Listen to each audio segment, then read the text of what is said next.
High on a hill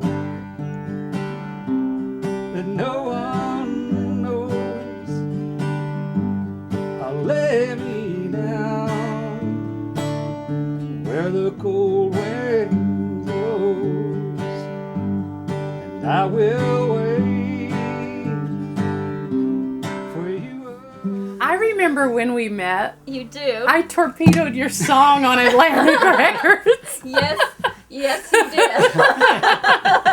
I remember calling my brother. I said, when I started writing, I said, "You're never going to believe who I'm going to be writing with today." He said, "Who?" I said, "It's the Cheaters. You remember the Cheaters?" I said, they wrote Trouble at the Door. Which was the title of your album? It was on Atlantic Records a long time ago when the dinosaurs still were. But he said, "I can't believe they're going to write with you after you torpedoed your song."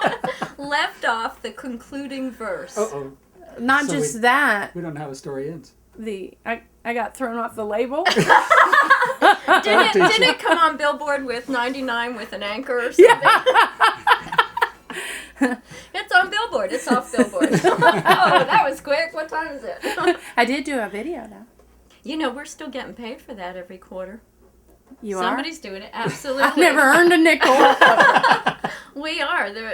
We're getting paid something. You know, I mean, it's like $5 or $10, but still, it's how many years later? 15 years later. It's a long time. Yeah, somebody still likes that song. I think you were at the. I was. You came Actually, to the. Carrie and I had the same. I mean, Mr. Recluse, he never leaves the house, and she says that on tape.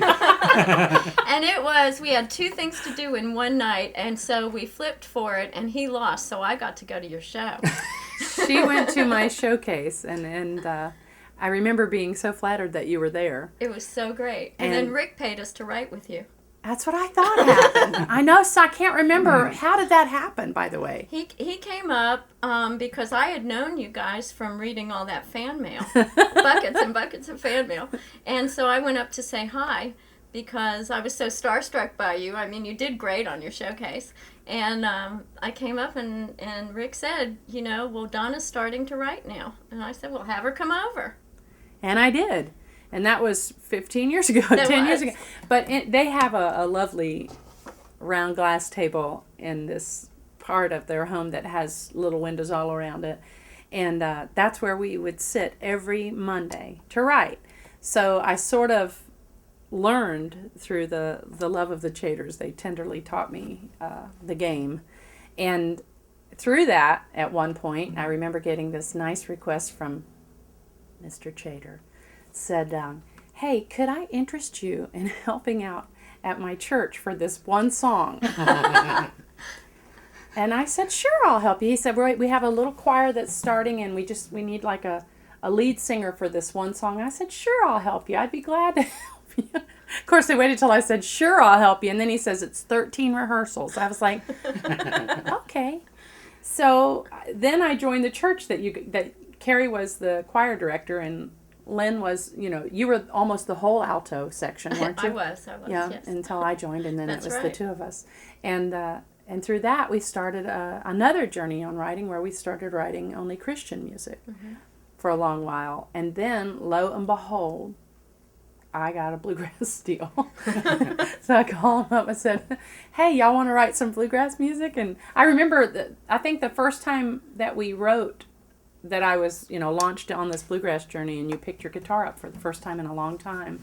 And you said, I don't know how I'm going to write this bluegrass stuff. And we wrote He Will. And you did that cool, He Will. I just remember being sold on the melody on one line. And so anyway, that's our story. With the three of us, we never have a game plan going into the writing. We just sort of sit around and everybody's catching up, and because they're my good friends too. Yeah, we're eating, and Lynn's a great cook, and so we sit around sharing, and then something will pop up, some line will pop up. But this day, I was talking about my grandparents, my Italian grandparents, and Kerry said, well, that's the song, and he just launches in. Of course, Lynn and I are frantically looking for the tape recorder. Wait, hold on, Kerry. Hit record, record. He'll always go, not this button, we're both leaning over. and he comes out with his brilliance. Yeah. It's an easy relationship. I think it was easy right off the bat. I don't know, if Our your first- other co-writers are as easy as me. Of course not. That's what I Donna. was hoping you'd say. Of course not. You're royal awesome. You didn't even respond. Demerit.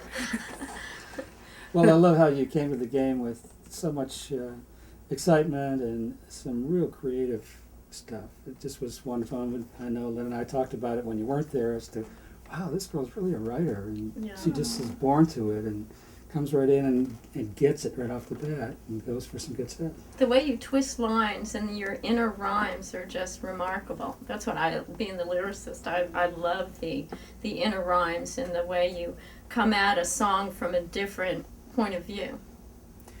Well, I just love that both of you are great teachers because honestly, when I was starting this journey, I was filled with self-doubt. I was like, I don't know what I'm doing here. And both of you being so patient, it's been a great journey. And of course, you're my voice in the shower. I sound like you in the shower. You're the voice I wish I had. So all the time I'm singing and going, I sing like Donna. So I recorded this song that we wrote on this new album, on the Easy Climb album, and I can't wait. I've got a pretty good, we've mixed it, so I bring it over, and I love watching Lynn watch a song.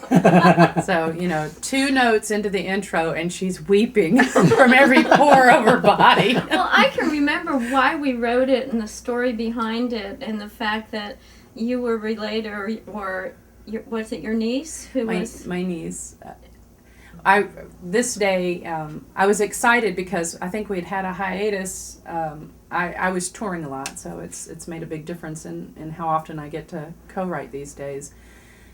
But I had called Lynn and she said, yeah, sure, come over, let's write. So we do a thing, and I think in between the 2 weeks before when I made the appointment, my niece, who is just this young, pretty girl, too young to be married, calls and she says, Aunt Donna, I'm in Clarksville, and I would love to come by and see you. I've got someone I want to introduce you to. Of course, this was just right out of the blue, and she comes here with her new husband, and he's all pretty in his little his army uniform, and he's going to Afghanistan, and so they felt led to get married so that they'd be married when he left.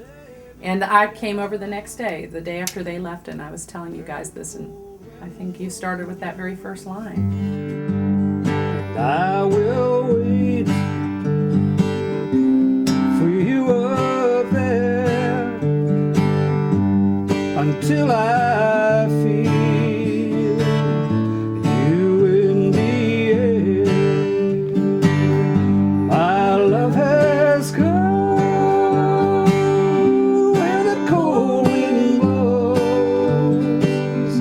It burns my skin right through my clothes, cuts to the heart and to my soul, and sorrow grows where the cold wind blows. What I always think of Lynn, her role is you're like a stream of consciousness, and she'll always through something, there'll be a line that was like, what'd you just say? And she'll go, wait, have to rewind, and then I don't know, she'll start talking, and I'm always like thinking and looking for an angle. You always go out to take a break and come back and And not magic this, happens. but Yeah, and that'll magic be the happens. first line. Well, And, for me, what happens is that Donna will come in with an experience. Hey, I just talked to my niece, and she's gonna that's marry Molly someone. dog. And then Lynn will say, okay, well, what's the story in that? Yeah, And so what I'll do is I'll take it out of anything personal, yeah. and I'll start to think, okay, let's make up a story about, because obviously this song goes beyond the actual what's Yeah. happening. But it goes for me, it's almost like a movie in my mind. I say, okay, well, if you start with that premise, then what's the real story there? What if? You always tap into the emotion Yeah. somehow, and you match it with a chord, and that always overwhelms me every time I watch that happen with you. I think that's why we cry. My love has gone where the cold wind blows. It burns my skin right through my clothes, cuts to the heart.